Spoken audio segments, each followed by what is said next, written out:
There's something magical about a rainy day on the road, the gentle rhythm of raindrops tapping on the roof.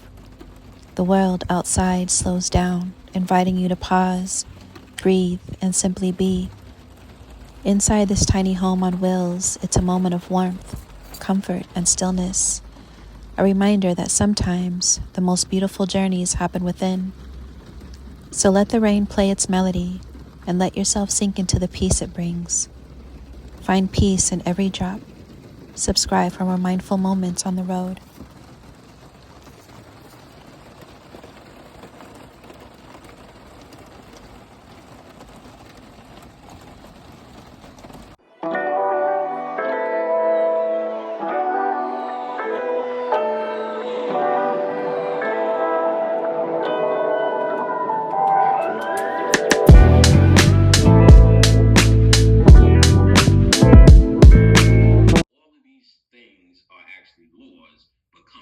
Principle of cause and effect, let's just say. For every cause, there's an effect. For every effect, there's a cause. And if you think it's a coincidence, it's just this law unrecognized. So I'm sure you heard in conscious circles someone say you not understand, but you heard a lecturer say there's no such thing as coincidence. Well, that's what they mean. There's no such thing as a coincidence because nothing happens by chance. Cause and effect. That's a principle of Tahuti. And see, because I've heard people sit around and say, and I heard people say on tape, I don't believe in laws of attraction. You don't believe in the laws of attraction, then you don't understand how this universe works, you dumb motherfucking fake ass so-called such and such conscious fucko. You don't understand your basic science, cause and effect. You get what I'm saying? And to understand these laws is to actually understand how this place works. And really the science of these laws or principles is actually coming up with your own interpretation or way to annul a lot of the negative effects of these principles. And when you go through these principles, number one, the principle of mentalism, the principle of correspondence, as above, so below, the principle of polarity, the principle of rhythm, the principle of cause and effect, and the principle of gender. First thing you understand, for those of y'all who keep throwing these words around but don't know your science, when you hear these principles, you'll hear these principles are really talking about a lot of duality, left and right, polarity, rhythm, the pendulum swing, correspondence, above, below, cause and effect, action and reaction, you know what I'm saying? Gender, masculine, feminine, rhythm, always moving, left to right. What you're talking about is balance, or what you're talking about is another understanding of Maya, which you niggas like to talk about often, but really only understand at a surface level. You're talking about Maya. Now you understand why Tahuti is married to Maya. Tahuti is married to the seven principles of the universe. And then you've also heard Maya represents balance in the universe. That's what we're talking about, scientists, people. But what I want to talk about in particular is the principle of rhythm. And you're going to see why. First, we need to talk about something that is connected to rhythm, the principle of polarity. And without going into detail, I'm going to just speak on what the law of Tahuti says the principle of rhythm is. Principle of polarity, that is. Principle of polarity. And principle of polarity is actually the fourth principle of Tahuti. Principle of polarity. Everything is dual. Everything has poles. Everything has a pair of opposites. Like and unlike are the same. Let me repeat that. Like and unlike are the same. Opposites are identical in nature. Opposites are identical in nature, but but different in degrees. All extremes meet, all truths are but half-truths. All truths are but half-truths. All paradoxes can be reconciled. So when they say opposites are identical in nature, what they're talking about is, let's just say, hot and cold. One man's hot is another man's cold, another man's cold is another man's hot. Where does hot and cold start and begin? It really doesn't. It's all just one thing. That's called temperature. So to a occultist, someone who claims to be conscious, a metaphysician, or hermeticist, whatever the fuck it is you're calling yourself, if you're calling yourself an advanced person, let me be clear on this. I'm not holding anybody up to a standard that they don't hold themselves up to. So, if you don't feel that you're conscious enough and all of that, this does not pertain to you. I'm talking to the people who claim to be conscious and live a conscious lifestyle. I hold you to a higher standard. I have plenty of human friends. What I do with them is play spades, pinochle, and drink Hennessy and lemonade with them. And we have gatherings at Christmas and Thanksgiving. Any other event that there's an excuse to eat stuffing, we do it. That's for my human friends. But now for my conscious folks, I hold you to a higher standard. So, when you hear, well, Panic, you my email, and Panic's kind of rough in here and this and this and that, that's because you are not my human friends. And I don't owe you courtesy. I owe you absolute reality. So if you're asking me a dumb question that you can find yourself, I'm not going to do it for you. I'm not going to do work that I know you can do yourself. Remember, you came down here for these answers. I'm here to assist and be a tool, but not to be your bitch. So it's up to you to study. It's up to you to research. So we talked about opposites that are identical in nature. So remember, most of these principles deal with the principle or deal with the concept of a mental law, meaning you have these laws are for your thinking, not just for your behavior. You may be able to apply some of these things to your behavior. I shall not steal his goats. I shall not take his peanut butter. Whatever the fuck you may do, you may be able to apply this to your daily life. But as a scientist, these things are in your thinking. You understand this now? These laws or these principles are for you to change your thinking. That's why it starts with number one, the principle of mentalism. The mind is all in the universe is mental. To show you that the true alchemy is going to happen in your own mind. So that's why I can say I can't make you live a standard if you haven't come to terms with your goal in your mind. Those who've come to terms with their goal for the alchemy, the change of the consciousness, this is what you get. You're getting a real state. I deal on a college level. I don't talk to you like you're in preschool. So I'm going to come out coarse every time. Every time. You should thank me for that. And many have thanked me for that because it's that coarseness or that ass whipping that got them to live or stand up to a higher standard in their study, and they seen the difference. So in your thinking, if you understand that, and most people get stuck who've bought the book Cyclomancy from me, one of the books I recommend, out of print book. It has plenty of exercises on how to reinitiate some of these ancient psychic powers and so on and so forth. And one of the exercises is you put your hand in a bucket of cold water and visualize it as being hot, or a bucket of hot water and visualize it as being cold. Or he'll say turn it to cold or turn it to hot. So most people are physically trying to turn cold water into hot. And that doesn't make any sense. What he's telling you in the book, or trying to show you in the book, hot and cold, is only in your mind. Think about that. You walk in a room, your wife says it's cold. We give it we give it our logical explanation. Well, you have more iron in your blood than me, and you have to defend women have a deficiency with iron, so they're usually more cold and they're usually more hot, whatever. Of course, there's always going to be a human response. Remember, as above, so below. So you can explain things spiritually, or you can explain it humanly. That's why you have a show by Penn and Teller called Bullshit, where all the spiritual things, first of all, they were illusionists in the beginning. So all the spiritual things of the world or events, they tell you that's bullshit. This is a TV show on HBO.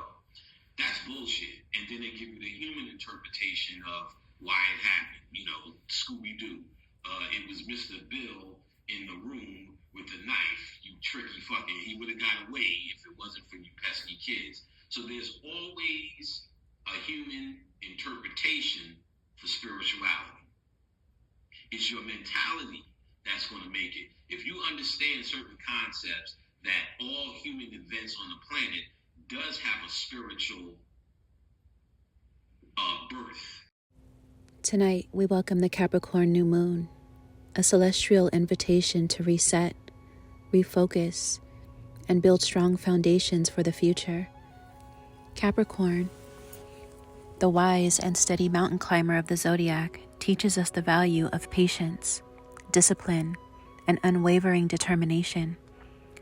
Under the moon's energy, take a moment to pause, reflect on your ambitions, your long-term goals, and the structures you need to put in place to support them. In this stillness, ask yourself, what legacy am I building? What habits or routines will anchor me as I climb towards my dreams?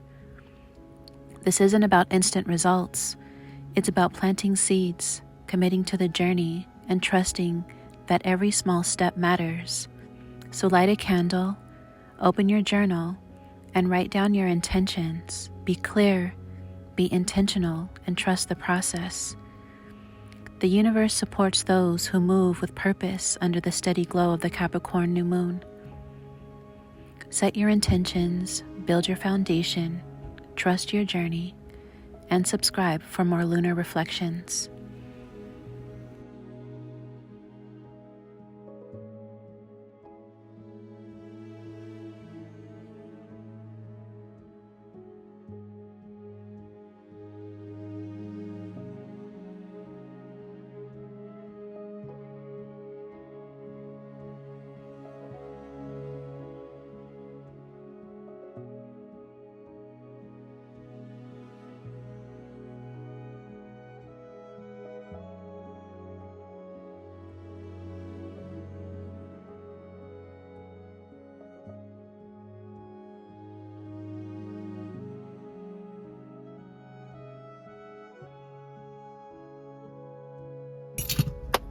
Peace.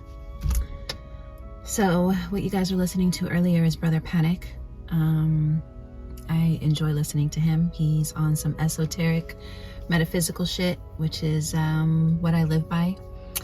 And it's just, getting into the deeper consciousness of oneself and studying and mastering, yourself in this reality. And so yeah, that's what I was feeding myself this morning. And now I'm here at Crunch Fitness. It is 6:07. I'm going to go ahead and get on the treadmill till 7 o'clock. And then I have a hot yoga class from 7 to 8.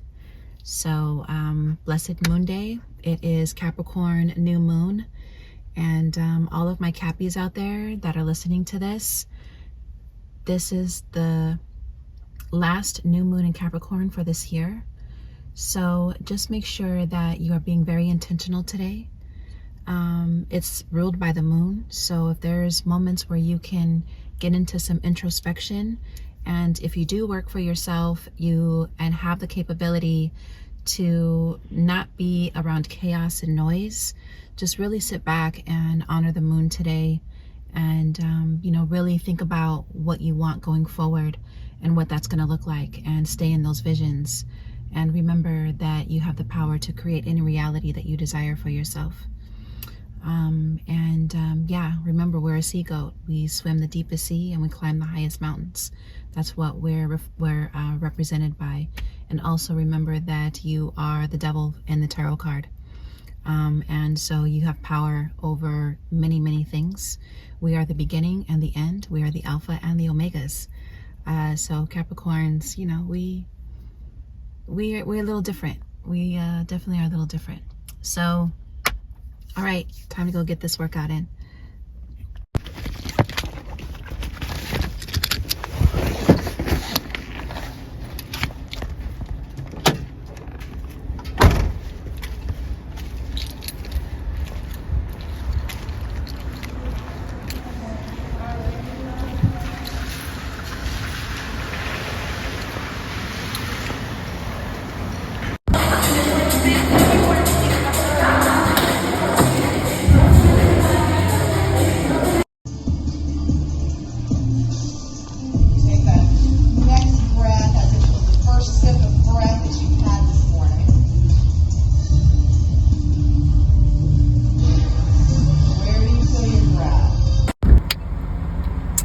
Workout and yoga is complete. I actually really enjoyed the hot yoga. Was I being challenged? Of course I was.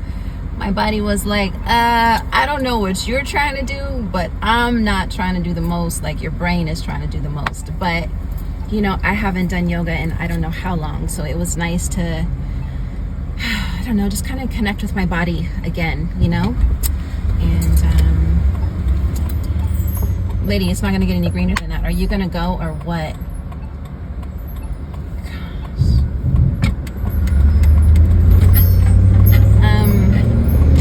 Anyways, y'all, it's too early for that. It is too early for that. It's only 8:48 in the morning. It's a nice, gloomy, and foggy day, which I absolutely love.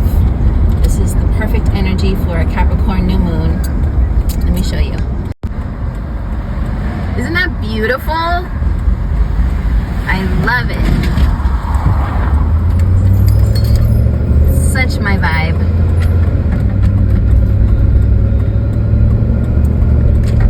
It's like you're drifting into the unknown and you can't see what's in front of you, even though I've ridden this road thousands and thousands of times. Still, you know, it's the feeling that matters. It's the feeling that matters.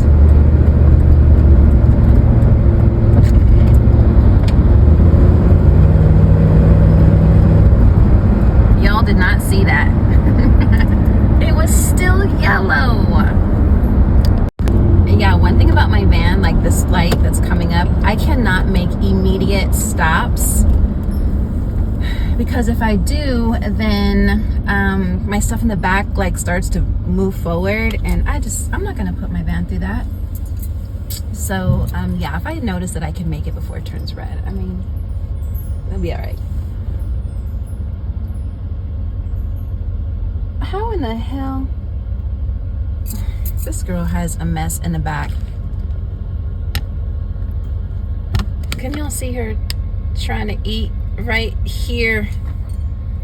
And then this is her food container thing right there. I don't know how that happened, but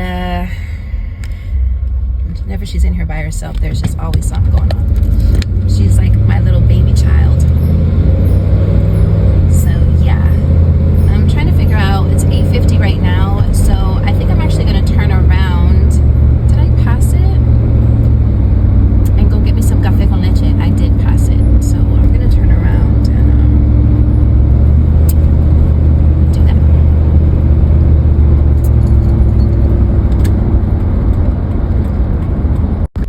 I was listening to this quote where it said mind over matter. I'm sure you've heard it. It's like a big thing, right? And I'm thinking to myself, mind is matter. Matter is mind. Without the mind, there is no matter. So this is where you begin to realize that duality and polarity are one, and they're not opposite of each other. So when you try to deny one aspect of it, you're really denying the other aspect of it, which is why sometimes we just get ourselves in ruts, because you're not accepting the totality of the thing, right? And the totality of the thing is actually you. So the more that you can harness that truth that all is all,